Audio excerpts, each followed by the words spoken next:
Hello guys, ಎಲ್ಲರಿಗೂ ಸ್ವಾಗತ Kaushik update YouTube ಚಾನಲ್ಗೆ. ಯಾರೆಲ್ಲ SLC ವಿದ್ಯಾರ್ಥಿಗಳು ಎಕ್ಸಾಮ್ ಒಂದರಲ್ಲಿ ಫೇಲ್ ಆಗಿದ್ರೆ ಅವ್ರಿಗೆ ಬಂದ್ಬಿಟ್ಟು ಕರ್ನಾಟಕ ಶಾಲಾ ಶಿಕ್ಷಣ ಮಂಡಳಿಯಿಂದ 2 ಭರ್ಜರಿ ಗುಡ್ ನ್ಯೂಸ್ ಇದೆ ಅಂತ ಹೇಳ್ಬೋದು.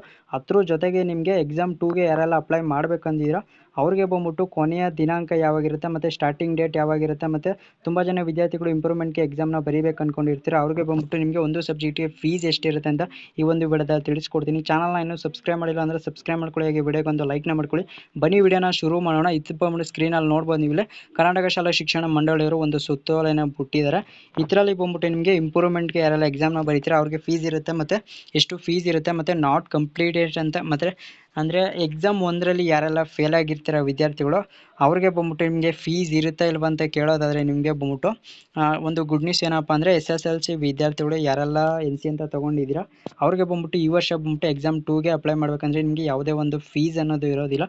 ಇನ್ನೊಂದು ಗುಡ್ ನ್ಯೂಸ್ ಏನಪ್ಪ ಅಂದರೆ ಯಾರೆಲ್ಲ ಹಿಂದಿ ಎಕ್ಸಾಮಲ್ಲಿ ನಮಗೆ ಕಮ್ಮಿ ಮಾರ್ಕ್ಸ್ ಬಂದರೆ ಪಾಸ್ ಆಗಿರ್ತಾರೆ ನೀವು, ಆದರೂ ಕೂಡ ನಮಗೆ ಕಮ್ಮಿ ಮಾರ್ಕ್ಸ್ ಬಂದಿದೆ ಅಂದರೆ ನೀವು ಇಂಪ್ರೂವ್ಮೆಂಟ್ಗೆ ಎಕ್ಸಾಮ್ನ ಬರೀತೀನಿ ಅಂದರೆ ಹಿಂದಿ ಎಕ್ಸಾಮ್ ಮಾತ್ರ ಹೇಳ್ತಾ ಇರೋದು. ಹಿಂದಿ ಎಕ್ಸಾಮ್ಗೆ ನಾವು ಇಂಪ್ರೂವ್ಮೆಂಟ್ಗೆ ಬರೀತೀನಿ ಅಂದರೆ ಎಕ್ಸಾಮ್ 2ನ ನಿಮಗೆ ಯಾವುದೇ ಒಂದು ಫೀಸ್ ಅನ್ನೋದು ಇರೋದಿಲ್ಲ.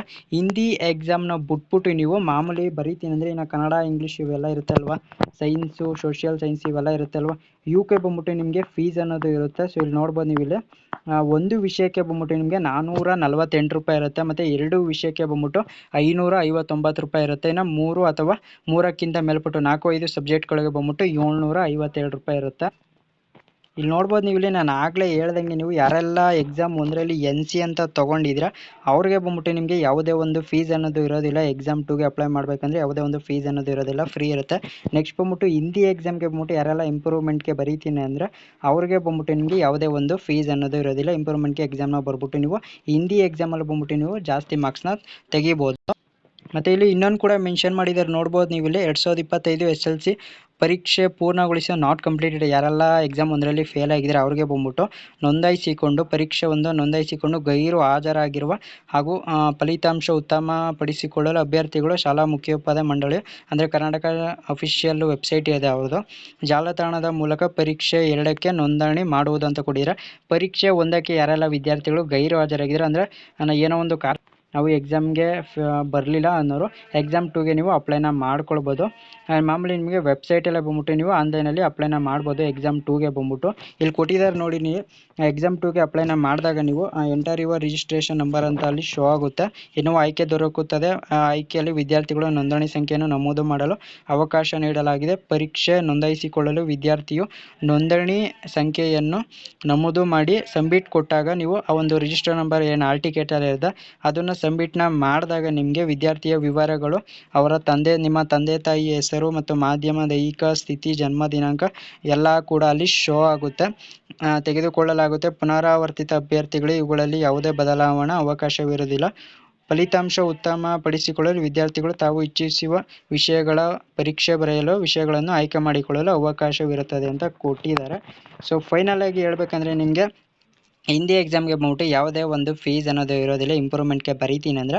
ಮತ್ತು ಯಾರೆಲ್ಲ NC ಅಂತ ತೊಗೊಂಡಿದ್ರೆ ಅವ್ರಿಗೆ ಬಂದ್ಬಿಟ್ಟು ಯಾವುದೇ ಒಂದು ಫೀಸ್ ಅನ್ನೋದು ಇರೋದಿಲ್ಲ ಎಕ್ಸಾಮ್ 2ಗೆ ಅಪ್ಲೈನ ಮಾಡಬೇಕನ್ನೋ. ಸೊ ಇಲ್ಲಿ ನೋಡಿ ಕೊಟ್ಟಿದ್ದಾರೆ ನಿಮಗೆ ಎಕ್ಸಾಮ್ 2ಗೆ ಅಪ್ಲೈ ಬಂದ್ಬಿಟ್ಟು ನಿಮಗೆ ನಾಳೆಯಿಂದ ಸ್ಟಾರ್ಟ್ ಆಗುತ್ತೆ. ಲಾಸ್ಟ್ ಡೇಟ್ ಬಂದ್ಬಿಟ್ಟು ನಿಮಗೆ ಕೊನೆಯ ದಿನಾಂಕ ಎಕ್ಸಾಮ್ 2ಗೆ ಅಪ್ಲೈ ಮಾಡಬೇಕು ಅಂದರೆ ನೀವು 30ನೇ ತಾರೀಕು ಲಾಸ್ಟ್ ಡೇಟ್ ಆಗಿರುತ್ತೆ. ನೆಕ್ಸ್ಟ್ ಬಂದ್ಬಿಟ್ಟು ಮಂಡಳಿಯ ಜಾಲತಾಣದ ಲಾಗಿನ್ ಮೂಲಕ ಅಂತ ಕೊಟ್ಟಿದ್ದಾರೆ. ಸೊ ಫೀಸ್ ಬಂದ್ಬಿಟ್ಟು ಏನೋ ನೀವು ಇಂಪ್ರೂವ್ಮೆಂಟ್ಗೆ ಬರೀತೀರ ಅದು ಬಂದ್ಬಿಟ್ಟು 2ನೇ ತಾರೀಕು ಇರುತ್ತೆ. ಲಾಸ್ಟ್ ಡೇಟ್ ಬಂದ್ಬಿಟ್ಟು ನಿಮಗೆ ಸೊ ಅದೇ 2ನೇ ತಾರೀಕೆ 2ನೇ ತಾರೀಕಿಂದ ಬಂದ್ಬಿಟ್ಟು 4ನೇ ತಾರೀಕು ಗಂಟೆ ಇರುತ್ತೆ. ಮತ್ತು ಇಲ್ಲಿ ಇನ್ನೊಂದು ಕೂಡ ಮೆನ್ಷನ್ ಮಾಡಿದ್ದಾರೆ, ಇಲ್ಲಿ ನೋಡ್ಬೋದು ನೀವು ಇಲ್ಲಿ ಪರೀಕ್ಷಾರ್ಥಿಗಳ ಪರೀಕ್ಷಾ ಶುಲ್ಕವನ್ನು ಪಾವತಿಸಲು ಮತ್ತು ಆನ್ಲೈನಲ್ಲಿ ಅಭ್ಯರ್ಥಿಗಳ ವಿವರಗಳನ್ನು ನೋಂದಾಯಿಸಲು ಮೇಲೆ ನಿಗದಿಪಡಿಸಿರುವ ದಿನಾಂಕ ನಂತರ ಜಾಲತಾಣದಲ್ಲಿ ಅಪ್ಲೋಡ್ ಮಾಡಲು ಅವಕಾಶವಿರುತ್ತೆ. ಇಲ್ಲಿ ಏನು ಡೇಟ್ನ ಕೊಟ್ಟಿದ್ದಾರೆ ಆ ಒಂದು ಡೇಟ್ ಮುಗಿದ ನೀವು ಆನ್ಲೈನಲ್ಲಿ ಯಾವುದೇ ಒಂದು ಅಪ್ಲಿಕೇಶನ್ನು ಹಾಕೋಕ್ಕಾಗೋದಿಲ್ಲ. ನೀವು ಎಕ್ಸಾಮ್ 2ಗೆ ಅಪ್ಲೈ ಮಾಡಬೇಕಂದ್ರೆ ನೀವು ನಾಳೆಯಿಂದ ಸ್ಟಾರ್ಟ್ ಆಗುತ್ತೆ. ಕೊನೆಯ ದಿನಾಂಕ ಬಂದ್ಬಿಟ್ಟು 30ನೇ ತಾರೀಕು ಆಗಿರುತ್ತೆ. ಮತ್ತು ಮಂಡಳಿ ಅಂತ ಇಲ್ಲಿ ಕೊಟ್ಟಿದ್ದಾರೆ 2ನೇ ತಾರೀಕಿಂದ ಬಂದ್ಬಿಟ್ಟು 4ನೇ ತಾರೀಕು ಗಂಟೆ ಇರುತ್ತೆ. ಸೊ ಇಷ್ಟು ವಿಡಿಯೋ ಎಕ್ಸಾಮ್ 2ಗೆ ಅಪ್ಲೈ ಮಾಡೋದು. ಸೊ ಏನಾರು ಡೌಟ್ ಇತ್ತು ಅಂದರೆ SLC ಬಗ್ಗೆ ಕಮೆಂಟ್ ಸೆಕ್ಷನ್ ತಿಳಿಸಿ, ರಿಪ್ಲೈನ ಮಾಡ್ಕೊಡ್ತೀನಿ. ಮತ್ತು ಎಕ್ಸಾಮ್ 2ಗೆ ಅಪ್ಲೈ ಮಾಡೋದು ಹೇಗೆ ಅಂತ ನಿಮಗೆ ತಿಳಿಸ್ಕೊಡ್ತೀನಿ. ಸೊ ಏನೋ ಟೆನ್ಷನ್ ಮಾಡ್ಕೊಳಕ್ಕೆ ಹೋಗ್ಬಿಡಿ, ನಾಳೆ ನಿಮಗೆ ಎಕ್ಸಾಮ್ 2ಗೆ ನೀವು ಹೇಗೆ ಅಪ್ಲೈ ಮಾಡೋದು ಅಂತ ತಿಳಿಸ್ಕೊಡ್ತೀನಿ ಆನ್ಲೈನಲ್ಲಿ. ಸೊ ಚಾನಲ್ನ ಇನ್ನೂ ಸಬ್ಸ್ಕ್ರೈಬ್ ಮಾಡಿಲ್ಲ ಅಂದರೆ ಸಬ್ಸ್ಕ್ರೈಬ್ ಮಾಡ್ಕೊಳ್ಳಿ, ವಿಡಿಯೋಗೊಂದು ಲೈಕ್ನ ಮಾಡ್ಕೊಳ್ಳಿ. ಸೊ ಸಿಗೋಣ ಮತ್ತೊಂದು ವಿಡಿಯೋದಲ್ಲಿ, ಅಲ್ಲಿವರೆಗೂ ನೋಡ್ತಾ ಇರಿ Kaushik update YouTube channel. So thank you for watching.